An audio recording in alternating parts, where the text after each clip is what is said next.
I'm Allie Bradley with NewsNation, and I've been covering the southern border for nearly 4 years. We've been down here talking with law enforcement, working alongside Border Patrol, Texas DPS, other law enforcement. We're also working and talking with the migrants down here. But there's too much to put on TV. So we're giving you this exclusive access every single day. The facts, the history, everything about the border from the border. From the border to American cities. What's working and what's not. The fight is far from over.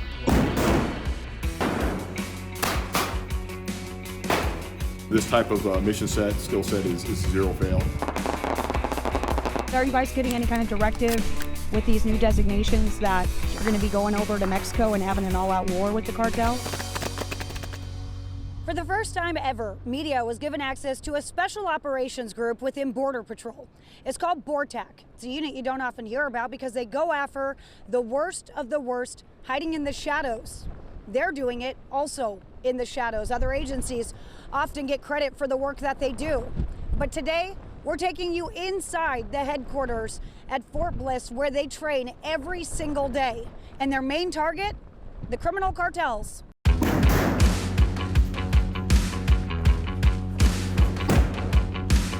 Section 1, broken up into 2 fire teams with that. What we're gonna do is a HR scenario here where a hostage is in one of the rooms right behind you.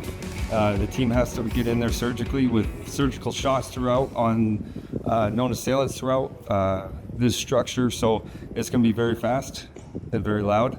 And like the commander said, like the violence of action, we essentially, this place will be blowing up. What we're trying to do is take away their focus on this side and hit it from this side. So you'll see a dual team entry on this one. We train this 365 days a year. This is what we train for. These guys are all invested. They're hand selected to be here, here at the national team. So, awesome. Yeah, Awesome. You guys get your warning. Yeah, exactly. So scared. So I'm scared. Just on the scheme of maneuver on this. So we will move you on the catwalk as far as the bangs will be going. So I think honestly the best place to initially stand here, and then as the team is moving, over there by the deputy commander Nick. So yes. Okay, so the interior live breaches and stuff, live explosive charges. But I just want to add, this type of mission set, skill set is zero fail, right? And Dom, the other section leader, got into it on the range there where they're just dialing in how to make that precision shot. That's obviously paramount here because, you can't shoot the hostage. You got to know where you're shooting at. You got to be down to exactly where that ball's coming. So that's 100% what this is, zero fail. And it's something, like he said, it has to be practiced constantly. The minute you're down a week or two not training this, you're already starting to tip over skill sets. Move the breach.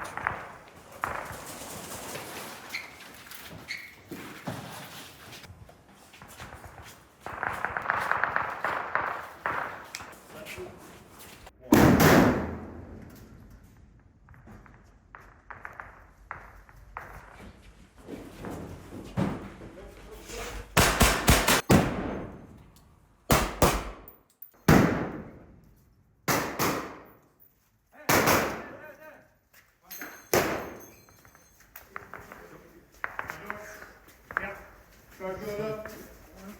Charge going up. Right here. Shot! My door.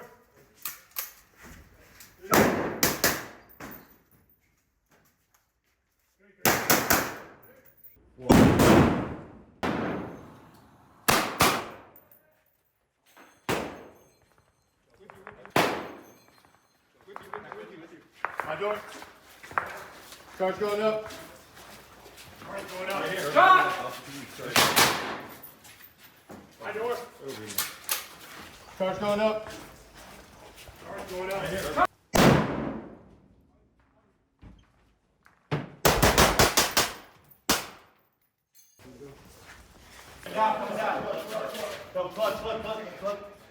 So when it comes to, I regularly refer to you guys as a SWAT arm of Border Patrol. Explain to me how that is accurate and inaccurate at the same time. Right, so typically with SWAT, it's more of a designation for a police department. A lot of urban stuff, and not all, but a lot of them do just primarily urban. Whereas we're more of a tactical unit in the idea that we do everything. We do everything rural and everything on the urban environment. So as we were talking, the targeting piece, our primary mission is those high-value criminal aliens, and we'll do that anywhere, right? So whether it's at the border, and we're talking armed cartel members that come across, anything terrorist related or anything with national security ties, then we'll go after them on the border, and that's in the mission set of rural interdiction, special operations, reconnaissance on the border, and even things like vehicle interdictions that take place in this rural setting, we'll do those. We'll also target these same suspects anywhere in America. So in the urban setting, we're doing our high-risk warrant services. We're doing vehicle takedowns in a more of an urban setting, and then open-air takedowns at areas of opportunity like a gas station or where we can get basically the flank on the adversary. We'll do those as well. So we basically run the gamut of those two operational areas. Now, who do you prioritize as targets, and how do you determine kind of their value, if you will? Right, and a lot of that comes from the intelligence community, our National Targeting Center, our headquarters intelligence group, and they will go through the different target decks and find the ones that are often associated with, a criminal cartel, like Tren de Aragua, which is a big one now, a gang, right? These types of people to target. We've done other ones for other agencies that are more related to terrorism as well. So any of those type of people we prioritize as our biggest, most high priority targets. Now, a lot of people in America think that Border Patrol is pretty restricted to a border, right? 50 miles or so within a border region.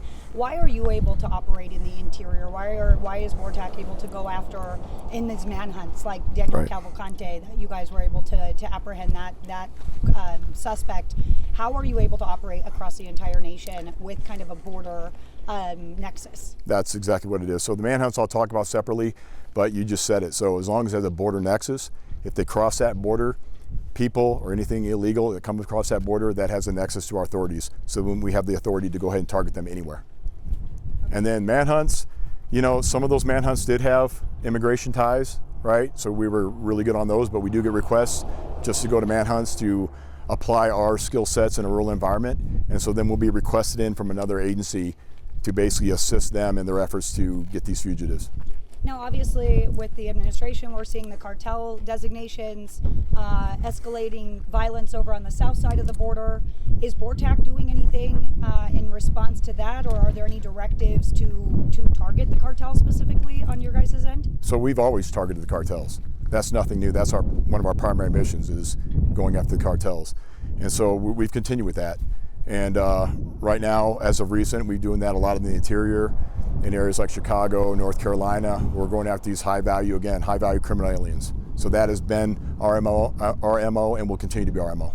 Is there any MO that leads you across the southern border to combat the cartels? So when we do stuff like that, they're in the form of a mobile training team, to where we will go down to Central and South America, get with the host nation. We will train up their police force, and we'll basically show them how we do business here to extend the border further south, to create that net. So, we're not just dealing with it on the southern border. We have these vetted teams within these other countries that deal with it in their countries as well. Anything else that we need to know, or viewers need to know specifically about BORTAC and what you guys do and your capabilities that would kind of mean something to them, right? You guys keep the border safe from where they sit. Why does it matter to them at home what you do? Well, the most important thing, and I said it already, was anything that comes across that border that has national security significance or related to terrorism or anything that's going to significantly impact this country, we're going to go after it. We're going to prioritize the most dangerous, and we're going to do what we've always done. We're going to continue to do this.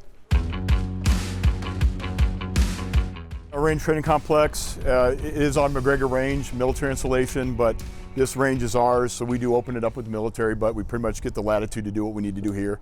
We run our selection course here, our certification course here, and all training for BORTAC nationwide, and specifically our national team here.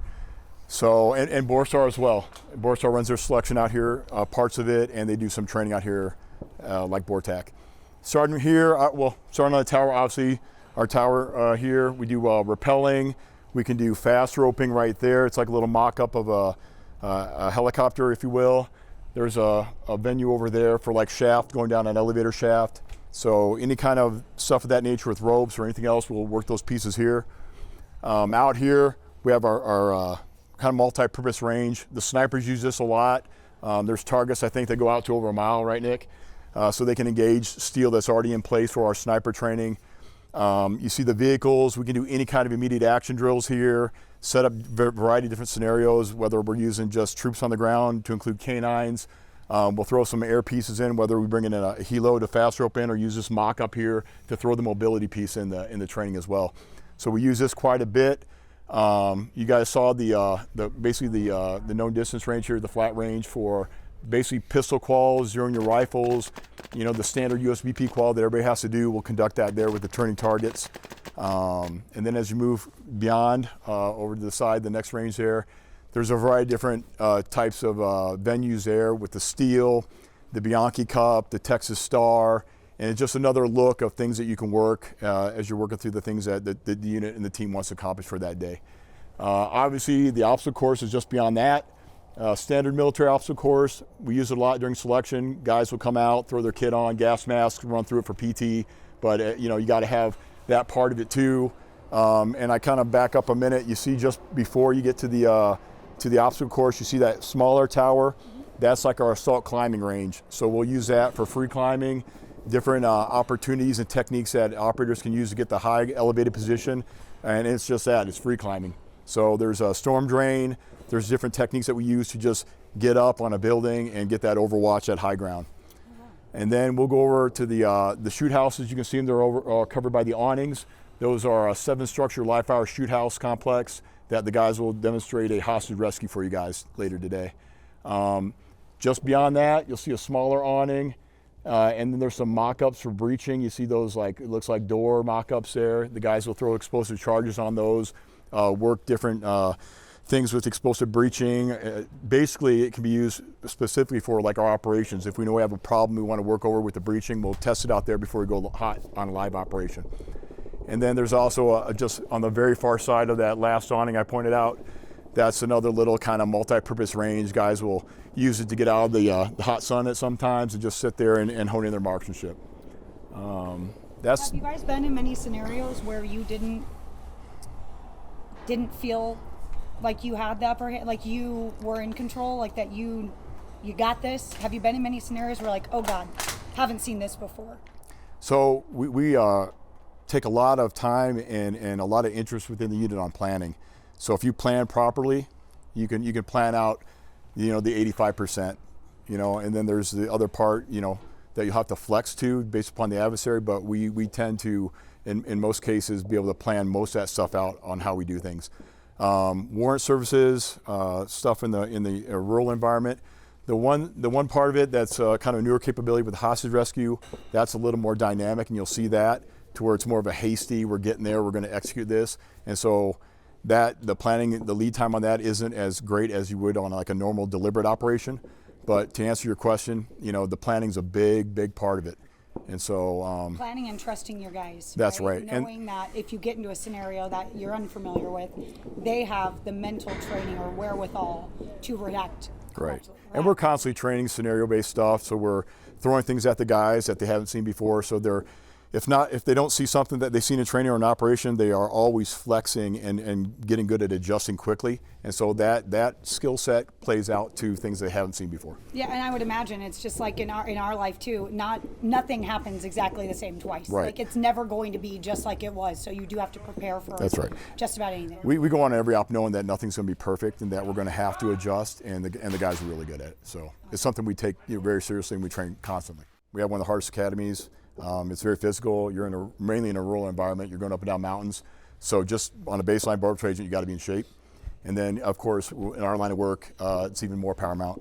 So, to your point, physical standard is something that we don't waive standards on. You have to be in shape. That's just considered something you need just to be here, not something that we consider something high end. It's just if you're going to do this line of work, you have to be in shape. You have to be, physically capable of getting to the target and then executing the mission.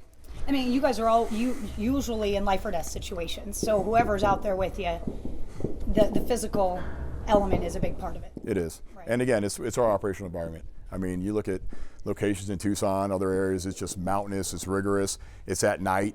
You know, often under night vision goggles, you know, you're moving for miles just to get to the fight, and then you got to have the wherewithal to execute the operation and come back safe. So, yeah. And it's, if you're not, your buddy might be injured because you didn't show up, right? Absolutely. So you all have to be there. Absolutely. Makes sense. Obviously, you guys are definitely putting in the work for it to keep the nation safe. So hopefully we do a good job of showing everybody how you guys are doing that.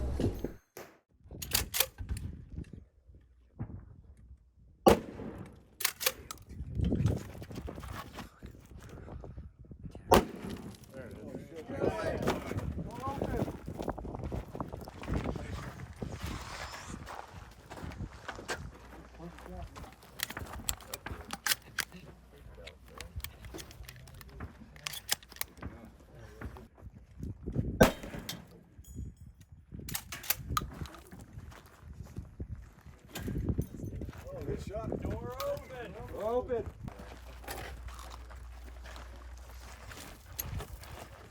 Careful, sir. There you go.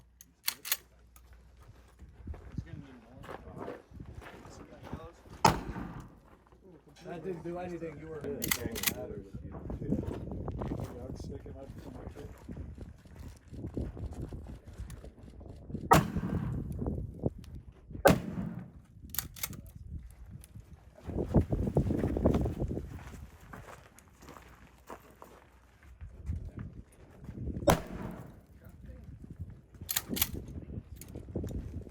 give it a shot, Ted.